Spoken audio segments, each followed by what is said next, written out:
할렐루야. 오늘은 유다서에 대해서 말씀을 드립니다.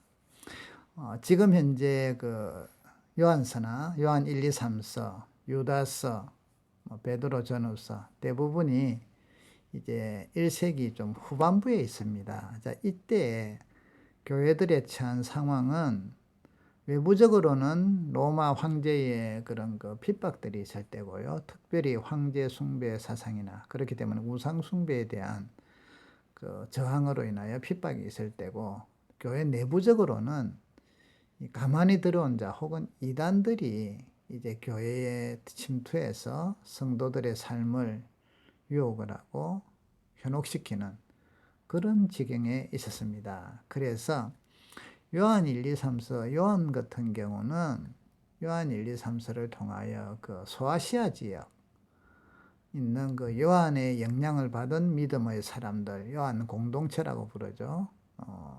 그래서 그 요한의 공동체에 들어왔던 그런 이단들, 영지주의를 하죠. 그 영지주의에 대해서 주의를 주고 믿음을 지킬 걸 이야기합니다. 베드로후서도 마찬가지예요. 이단에 대해서 아주 말씀을 하시는데, 그때의 이단도 내나 같은 영지주의라는 것이죠. 영적인 것이 영적인 고상한 지식을 가졌기 때문에 자기들은 구원을 받고, 또 육체적으로는 영적인 영향을 못 미친다는 그런 생각을 가진 사람들이죠. 자, 오늘 여기 유다서는 동일한 영지주의인데, 이 영지주의가 이제 요한 공동체는 소아시아 지역 쪽으로 했다면, 유다서는 팔레스틴에 있는 지역에 있는 유대교의 배경을 가진 그리스도인들을 향하여 쓴 것입니다. 그래서 여기 유다서에는 보면 구약의 내용들이 많이 나와요. 가인이 나오고요, 출애굽 사건이 나오고요, 발람이 나오고, 고라의 배역에 대해서 나오고, 에녹에 대해서 나오고, 이래서 이 구약의 배경이 없는 사람들이라면 이해할 수 없어요. 그렇기 때문에 이 유다서는 구약의 배경을 가진 그리스도인들, 그렇다면 주로 팔레스틴 지역이죠. 자, 여기에 있는 교회들에도 영지주의 이단이 들어왔다는 것이죠. 영지주의 이단은 두 가지로 나뉘어요. 하나는 이 금욕주의, 육체를 아주 학대하거나, 때로는 육체에 대해서, 육체는 악한 것이니까, 그래서 학대하거나 육체가 누려야 될 것들을 못하게 해서 금욕해서 하는 사람들. 그래서 이들은 주로 은둔자들이죠. 다른 데로 빠지는. 이런 좀 소수였고요. 그 다음에 교회 안에 들어와서 활기를 치는 사람, 그런 사람들은 교회 안에 들어오는 게 아니라 자기들끼리 공동체 생활을 하죠. 그런데 이제 이 교회 안에 들어온 이단들은, 이 영지주의자들은 그런 사람들이 아니라 방탕한 사람들이에요. 영적인 구원, 고상한 지식을 가지고 구원을 받았으니까 육체는 영적인 구원에 아무런 영향을 못 미친다. 그렇기 때문에 구원받은 우리는 아무렇게나 해도 된다는 거죠. 그래서 육체로 방탕을 하고 도덕도 없고 율법도 필요 없다 하고, 그러면서 예수가 그리스도인 것을 부인하는 이런 사상을 가진, 또 신앙을 가진 가르침으로써 교인들을 현혹시켰다는 거죠. 자, 그래서 교회 안에 들어온 이단들이죠. 영지주의들. 자, 오늘 여기 이제 유다서도 이 팔레스틴 지역에 있는 교회를 향해서 이렇게 흔들어 놨단 말이죠. 그래서 이제 유다서는 보면 유다께서 이렇게 해요. 3절에 보면 처음에 이쪽 지역에 있는 성도들에게 일반으로 받은 구원에 대하여 편지를 쓰려고 했어요. 3절에 보면 사랑하는 자들아, 우리가 일반으로 받은 구원에 관하여 내가 너에게 편지하려는 생각이 간절하던 차에 그러려고 했는데, 교회 형편이 보니까 이 방탕한 유대인들을 영지주의 이단들로 인하여 교회가 성도들이 미혹이 되고 흔들린단 말이죠. 그래서 3절 보니까 성도들에게 단번에 주신 믿음의 도를 위하여 힘써 싸우라는 편지로 너희를 권하여야 할 필요를 느꼈다. 그래서 쓴 게 유다서예요. 다시 말하면요, 믿음의 도를 지키기 위해서 그런 교회 안에 들어온 이단들과 힘써 싸워야 한다. 힘써 싸우도록 격려하고 근면하고 도전을 주고 깨닫게 하고 믿음을 주고, 자, 그러기 위해서 쓴 것이 유다서입니다. 그래서 이 말씀을 보면 이단이 어떻게 될 것인가 하는 것들, 그래서 이제 이 이단의 하나님의 앞에서 어떻게 징계를 받을 것인가, 또 성도는 어떻게 살아야 할 것인가. 자, 4절에 보면 그래서 이단들을 이렇게 표현을 하죠. 가만히 들어온 몇 사람이 있음이라. 이는 자, 교회 안에 이단들이 처음부터 나 이단이다 하고 안 들어와요. 잘못된 가르침을 거짓 교사들이 하잖아요. 거짓 선생들. 아, 나 잘못된 거 엉터리 가르치러 들어온다. 안 해요. 그냥 와서 믿음 좋은 것 같고 이러다가 서서히 자기들 본색을 드러내죠. 그래서 가만히 들어왔다. 또 8절에는 이 사람들을 꿈꾸는 이 사람들이라고 표현해요. 꿈꾼다. 환상을 본다든지 자기들 나름대로 자기들의 이상, 자기들의 생각, 자기들이 생각하는 구원. 근데 이런 것에 꿈을 꾸듯이 하면서 그게 막 몰두하는 사람들이다 이 말이죠. 자, 그러면 이런 사람들은 어떻게 되느냐? 여러분, 이단은 4절에 보니까 가만히 들어온 사람 몇이 있습니다. 그들은 옛적부터 이 판결을 받기로 미리 기록된 자다. 이단은요, 하나님의 판결을 받도록 심판을 받는다. 거짓된 것을 통하여 성도를 미혹했으니 그 죄가 얼마나 크겠냐 이 말이죠. 자, 그래서 이 판결을 받도록 했는데, 그래서 일어나죠. 경건하지 아니하여, 첫째 특징이 경건하지 않대요. 둘째, 우리 하나님의 은혜를 도리어 방탕한 것으로 바꿨다. 은혜로 구원을 받았는데 그 구원을 이제는 자유하니까 아무렇게 해도 상관없다. 주님이 십자가 은혜를 주셨으니까, 구원이 있으니까 이제는 그 죄는 다 사함받았다 이런 것이죠. 또 예수 그리스도를 부인하는 자다. 예수 그리스도께서 육체로 오신 것을, 또 하나님의 자녀, 하나님이신 것을 부인하는 자다.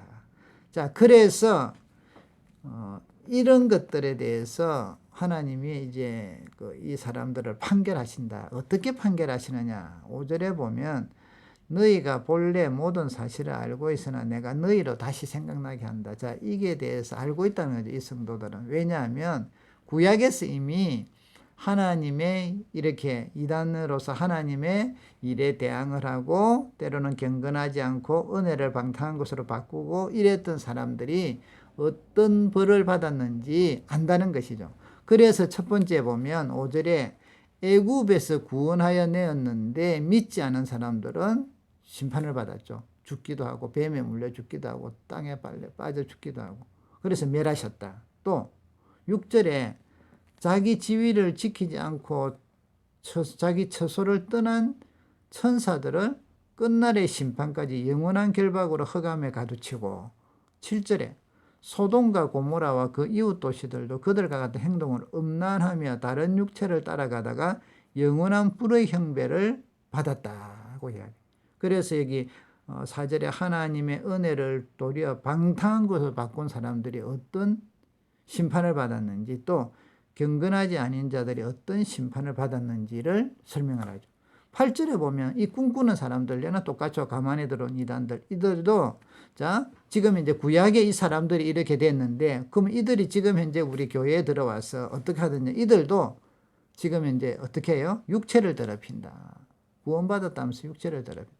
권위를 업신여긴다. 하나님의 권위, 예수 그리스도의 권위, 또 사도들의 권위. 그래서 사도들을 얼마나 많이 공격하는지 몰라요. 바울이 오죽하면 거기에 대한 변론을 참 많이 썼을까요? 그래서 영광을 비방한다. 자, 그래서 이들은 10절에 보면 이성 없는 짐승같이 본능적으로 아는 것으로 멸망을 한다고 이야기해요. 이런 사람들은 어떻게 되느냐? 11절에 보니까 화가 있을 것이다. 자, 구약에 가인의 길에 행했다. 가인은 살인자죠. 또 싹을 위하여 발람의 어그러진 길로 몰려갔던, 자기의 돈의 이익을 위하여, 재물의 이익을 위하여 하나님의 백성들을 축복하지 않고 저주의 길로 들어섰던 사람. 고라의 폐요. 고라는요, 모세와 아론의 하나님이 주신 권위를 인정하지 아니하고 대항했던 자입니다. 권위를 부정한 자죠. 그래서 고라의 폐역을 따라 어떻게 될 이들이 다 멸망을 받았다.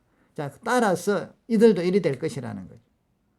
그렇기 때문에 이 이단의 떠드는 이야기 막 말은 보면 정말 옳은 것 같아요. 아, 그럴듯하고. 그런데 이걸 이렇게 이야기해요. 그들의 신앙생활하는 교회 안에서 생활하는 모든 것들이 12절에 너희와 함께 먹으면 너희 애찬에 암초고 자기 몸만 기르는 목자고 바람에 불려가는 물 없는 구름이고 죽어서 뿌리까지 뽑힌 열매 없는 가을나무다.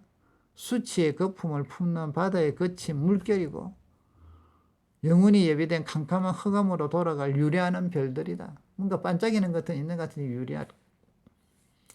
그래서 15절에도 보면 이렇게 이야기하죠. 무사람을 심판하사 모든 경건하지 않는 자가 경건하지 않게 행한 모든 경건하지 않는 일과 또 경건하지 않는 죄인들이 주를 거슬려 한 모든 완악한 말로 말미암아 그들을 정죄하리 하십니다. 이제 경건한 사람들이 결국은 경건하지 않는 사람들을 심판하게 한다 이 말이죠. 자, 이 사람들은 이단들은 원망한다. 원망하고 수근거리고 불만을 토한다. 입에서 불만이 정욕대로 행한다. 그래서 여러분 이 교회를 얼마나 혼란하게 하는지 오늘날 우리도 이런 믿음에 이런 길에 서지 않도록 여러분 원망하고 수근거리고 불만하고 이런 것들 정욕대로 행하고 입으로 자랑 많이 하고 자기 이익을 위하여 아첨하고 자기 이익을 위해서 그래서 이런 것들을 우리가 잘 제거해야 됩니다. 자, 그러면 이런 사람들은 결국은 하나님 앞에서 심판을 받는 사람들인데 19절에 보면 육에 속하며 성령이 없는 자라고 이야기합니다. 그러면 이제 우리 성도들은 어떻게 해야 되느냐? 20절부터 23절까지예요. 성도들은 사랑하는 자들아 너희는 이런 사람들에게 현혹당하지 말고 지극하게 거룩한 믿음 위에 자신을 세워라. 여러분 믿음 위에 우리 자신을 세워라는 것이죠. 성령으로 기도해라. 성령.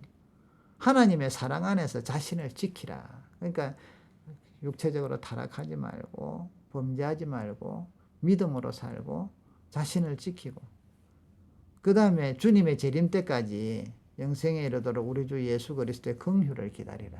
긍휼을 기다리라. 22절에 보니까 어떤 의심하는 자들을 긍휼히 여기라 또 어떤 자를 불에서 끌어내어 구원하라 어떤 자를 그 육체로 더럽힌 옷까지도 미워하되 두려움으로 긍휼히 여기라. 자, 여기 이제 그 가만히 들어온 이단들 중에 아마 이단들을 설명을 해요. 어떤 사람은 이단도 이제 처음에 들으면 살살 이제 헷갈려 가지고 빠져가는 사람들, 아마 의심하는 사람들, 이제 아 진짜 그럴까? 그런 것 같은데 이러는 사람들. 또 두 번째 좀 더 이제 깊이 빠진 사람들, 추종자들. 이런 사람들은 불에서 끌어내라. 불에 이제 들어간 것처럼 이단의 가르침에 좀 깊이 빠진 사람들. 세 번째는 이제 완전 골수분자들, 그게 확실하게 빠진 사람들은 여기 보니까 육체로 더럽힌 옷까지도 미워해라. 그들의 죄악과 그들의 행위들은 전부 다 미워해라. 그런데 동시에 영혼들을 긍휼히 여겨라. 그래서 우리 성도들이 어떻게 살아야 할 것인가. 그리고 하나님께서 또 24절, 25절은 모든 것이 하나님께 영광을 돌리면서 끝납니다. 여러분, 오늘도 이 유다서 말씀을 통하여 이단을 따른 사람들, 잘못된 믿음을 가진 사람들의 결과는 하나님의 심판입니다. 구약에 나와 있고 신약에 나와 있고 우리가 정신 차려서 또 믿음으로 살아갈 수 있기를 바랍니다. 할렐루야.